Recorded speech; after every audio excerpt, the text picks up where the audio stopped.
Hello साथियों, स्वागत है आपका आपके प्यारे YouTube channel exam warrior app पर। आशा करता हूँ आप लोग स्वस्थ और मस्त होंगे। आपका पार्ट 3 पूर्णांक चल रहा था, उसमें प्रश्नावली आपकी चल रही थी 3A। उसका ये 10वां प्रश्न है। इसको पढ़िए, देखिए क्या कह रहा है। अपनी अभ्यास पुस्तिका में सत्य या असत्य कथन की पहचान कर लिखिए। अभी आपको ये 6 प्रश्न दिए हुए हैं, सात सात प्रश्न दिए हुए हैं। इनको आपको बताना है कौन सा सत्य कौन सा असत्य है। तो चलिए देखते हैं। पहला प्रश्न पढ़ते हैं। पहला प्रश्न का नंबर है, क्या कह रहा है? सबसे छोटा पूर्णांक शून्य है। क्या सबसे छोटा पूर्णांक शून्य है? आपने संख्या रेखा जब खींची थी तो उस पे बीच में जीरो लिख रहे थे, उसके इधर दाईं ओर धन संख्याएं लिख रहे थे, है ना, और बाईं ओर ऋण संख्याएं लिख रहे थे। तो जीरो से बड़ी तो ये हो गई, ठीक। ये वाली जो होंगी ये बड़ी हो जाएंगी, ठीक। फिर जीरो से ये वाली छोटी होंगी। तो आप ये बताइए कि आपकी जीरो ये छोटी पूर्णांक होगी, सबसे छोटा पूर्णांक होगा? नहीं होगा, ठीक। तो ये आपका असत्य हो जाएगा, ठीक है। खा नंबर देखते हैं। शून्य का विपरीत नहीं होता है। इसी में देखिए आप आगे, यहां एक लिखा हुआ है। एक का विपरीत आप देखिए, -1 लिखा हुआ है। दो का विपरीत देखिए, -2 लिखा हुआ है। इसी तरह 3 का विपरीत पूछे तो -3 हो जाएगा। लेकिन आप देखिए जीरो आपका लिखा हुआ है, क्या इसका कोई विपरीत दिख रहा है? नहीं है ना। तो ये आपका कथन सत्य हो जाएगा कि जीरो का, शून्य का कोई भी विपरीत नहीं होता है। अब गा नंबर देखिए क्या कह रहा है। -17 इज ग्रेटर देन -5। -17 जो है, क्या -5 से बड़ा है? हमने आपको बताया था दो संख्याएं जब लिखी हों, ठीक, दोनों में माइनस लगाओ, तो जो संख्या बड़ी होती है वो छोटी रहती है, जो संख्या छोटी होती है बड़ी रहती है। अब आज इसमें देखिए, -17 है, -5 है, तो इसमें आपकी बड़ी कौन सी होगी? आपकी बड़ी क्या होगी? -17 -5 में आपकी बड़ी कौन सी होगी? ये वाली होगी ना, -5 बड़ी होगी। तो ये वाला तो गलत है ना, तो ये आपका हो जाएगा असत्य, ठीक है। घ नंबर देखते हैं।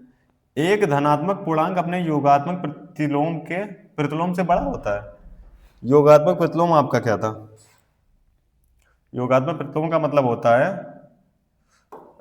ऐसी संख्या जो उस संख्या में जोड़ दिया। जैसे कोई हम ले रहे हैं -2 ले रहे हैं या +2 ले रहे हैं, तो इसमें हम क्या जोड़ दें कि जीरो हो जाए। तो इसमें हम जो जोड़ेंगे वही हमारा क्या हो जाएगा? योगात्मक प्रतिलोम। +2 में हम जोड़ दें क्या? -2 जोड़ दें, तो +2 -2 कट के जीरो आएगा, ठीक। तो ये +2 क्या हो जाएगा? +2 कब योगात्मक प्रतिलोम आपका क्या होगा? -2 हो जाएगा। उसी तरह लिखते हैं -3। अब -3 में हम क्या जोड़ें? तो हम जो जोड़ेंगे वो आपका योगात्मक प्रतिलोम हो जाएगा। तो -3 में अगर हम +3 जोड़ दें तो -3 +3 कट जाएगा, आपका जीरो आ जाएगा, ठीक है। तो इसमें आप देखिए एक धन पूर्णांक,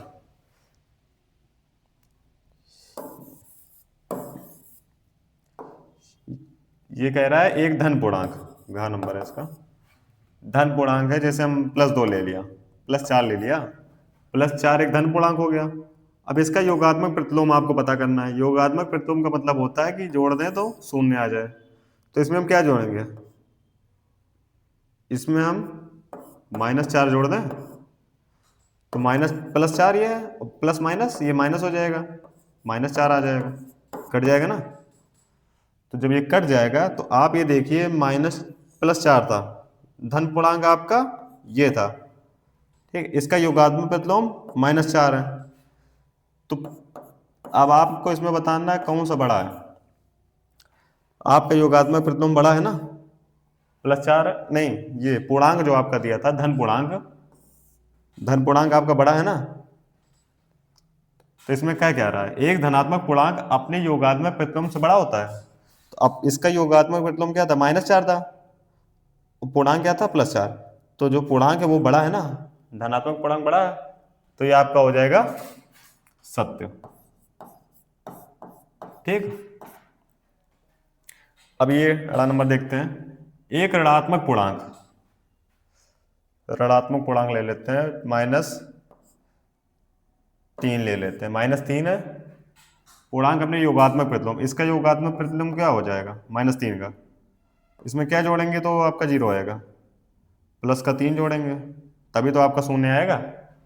तो ये आपका तो पूर्णांक था और ये आपका था, ये आपका योगात्मक प्रतिलोम है, लिख देते हैं यहाँ पर योगात्मक प्रतिलोम ये है, ठीक। और ये आपका है पूर्णांक, ऋणात्मक पूर्णांक, ठीक, ये ऋणात्मक पूर्णांक है। इसमें कह रहा है क्या ऋणात्मक पूर्णांक अपने योगात्मक प्रतिलोम से बड़ा होता है। इसमें कह रहा है कि -3 क्या +3 से बड़ा होता है। तो आप बताइए, ये +3 है, ये -3 है, कौन सा बड़ा होगा? +3 वाला बड़ा होगा ना, ये बड़ा होगा। तो ये प्रश्न आपका हो जाएगा असत्य।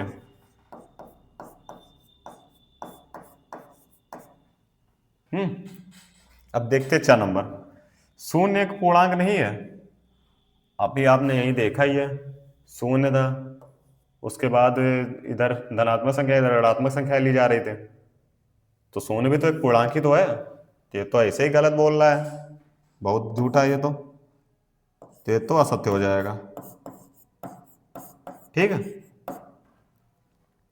अब 6 नंबर देखिए क्या कह रहा है, शून्य का योगात्मक प्रतिलोम शून्य है।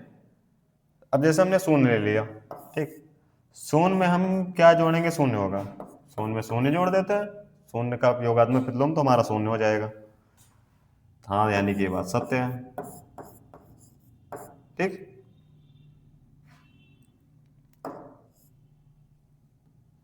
ये भी आपका हो गया ये वाला सत्य, ठीक है।